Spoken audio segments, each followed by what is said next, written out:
On va retrouver notre nouveau correspondant en Italie, à Rome en particulier. Nouveau pour Rome, mais en fait, vous le connaissez puisqu'il travaille déjà à Télématin depuis longtemps et il était le correspondant à Bruxelles. C'est François Baudonnet. Pour parler de quoi? De rentrée scolaire, parce que nous, on est en plein dedans depuis 48 heures. Seulement là-bas, en Italie, vous allez voir, l'école ne reprend que dans 15 jours, ce qui fait, François, des vacances extrêmement longues. Bonjour. Buongiorno, William. Alors effectivement, ce dont on va parler ce matin, William, ça ne va pas faire plaisir à ceux qui sont rentrés hier en France ou à ceux, vous savez, dans les lycées français de l'étranger, par exemple à Pékin, à Berlin ou à Bruxelles, rentrent aujourd'hui. La rentrée scolaire dans les lycées français de l'étranger, c'est aujourd'hui. Ça ne va pas leur faire plaisir parce qu'effectivement, ici, en Italie, la rentrée scolaire, vous l'avez dit, c'est dans 15 jours. Mais ce qu'il faut noter en plus, c'est que les vacances sont très longues parce qu'elles ont commencé il y a 3 mois, c'était à la moitié du mois de juin. Les enfants ont donc 3 mois de vacances. Et que font-ils pendant ces vacances? Eh bien, ils se rendent à la plage, parce qu'ici à Rome, nous sommes qu'à 35 km de la Méditerranée. Et donc, en ce moment, ils ne sont pas sur les bancs des classes, mais à la plage. Regardez le reportage que nous avons réalisé avec Yael Goujon et Florence Crimon. En Italie, en ce début du mois de septembre, les salles de classe ressemblent à cela.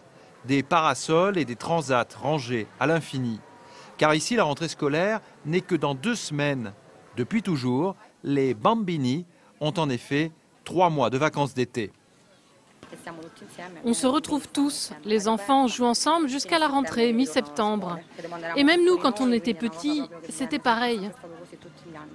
De très longues vacances, donc, un paradis pour les petits, oui, mais un casse-tête d'organisation pour les parents. Si les vacances étaient moins longues, ce serait plus pratique parce que nous n'avons qu'un mois de vacances où on peut s'occuper de nos enfants.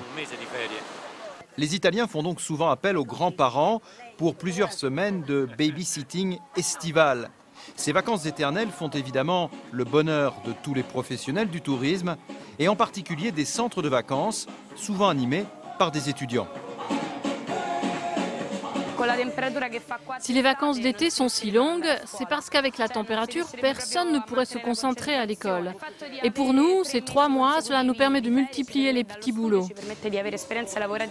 Et pour les lycéens italiens, le séjour à la plage est un rendez-vous annuel absolument incontournable.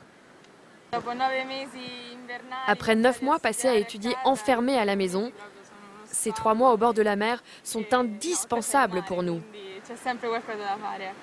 D'autant plus indispensable qu'ensuite, les petits Italiens n'ont que très peu de vacances tout au long de l'année. Sur son épaule droite, ils sont bien équipés, le parasol, la petite table avec les voiles, comme dans les films de Fellini, impeccable. Est-ce que ça veut dire que tout le reste de l'année, nos amis italiens travaillent tout le temps ? Exactement, William. Donc beaucoup de vacances l'été, mais le reste du temps, très peu de vacances au contraire. Ils ont 10 jours pour Noël, quelques jours pour Pâques et basta, c'est terminé. Le reste du temps, ils travaillent. Alors, en fait, ce système a voulu être changé à plusieurs reprises parce qu'effectivement, c'est un rythme un peu décalé. Puis finalement, eh bien, c'est resté. Pourquoi? Vous l'avez entendu dans le reportage. Eh bien, parce qu'il fait trop chaud l'été pour travailler. Les classes ne sont pas forcément climatisées. C'est vrai, William, quand même, que que depuis le mois de juin, ici, il fait entre 35, 36, 37 degrés chaque jour. En tout cas, c'est la raison officielle. J'ai une proposition, la journée continue. La journée continue, ça se fait dans d'autres pays en Méditerranée. Ici, c'est plutôt la sieste. Et donc voilà, donc les petits Italiens, William, sont condamnés à avoir de très longues vacances. Bon, très bien. Merci beaucoup, François. À très bientôt.